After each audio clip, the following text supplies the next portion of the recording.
females are not necessarily encouraged to think in terms of being a band leader.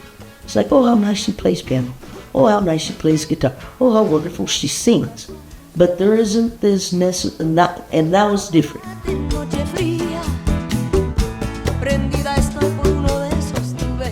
Once upon a time, there was no salsa music in Albuquerque, but there was mariachi, and there were cumbias.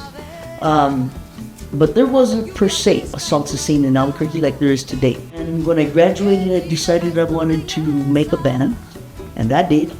And I just kind of had open auditions. I didn't know who I was. I was like, I'll take whoever wants to really apply themselves here. And so eventually a group came together. It turns out that it was all female.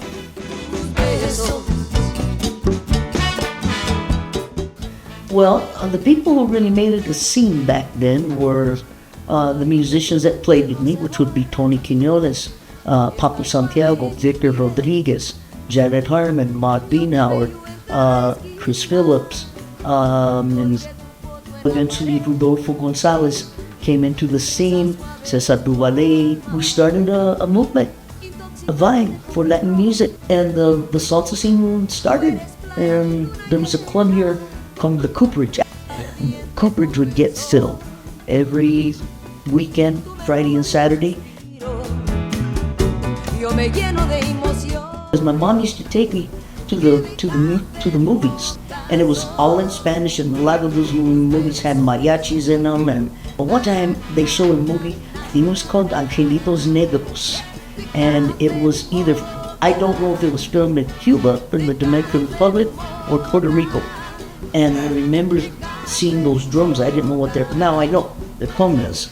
I loved it that people spoke Spanish, and I loved it that the black people were speaking Spanish. I thought that was like the coolest thing in the whole world. I'd never seen that, and they could play those drums, and they could sing, and they had this energy, and I was smitten.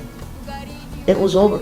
And so in comes Carlos Santana, and I'm like, oh, that was like those instruments in that movie that we saw at that night. Mom took it to the movie. And due respect to our African brothers and sisters and the Afro-Cuban influence.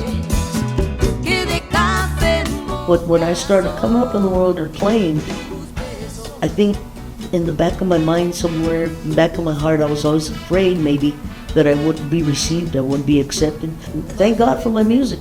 So that feeling of being accepted for who you are, and you don't have to explain yourself, you don't have to justify it. Being accepted like that is a really wonderful feeling, and I can't keep it all to myself. For whatever reason, we are all always afraid that I'm just not good enough. In my music, I want people to feel like you are very much good enough.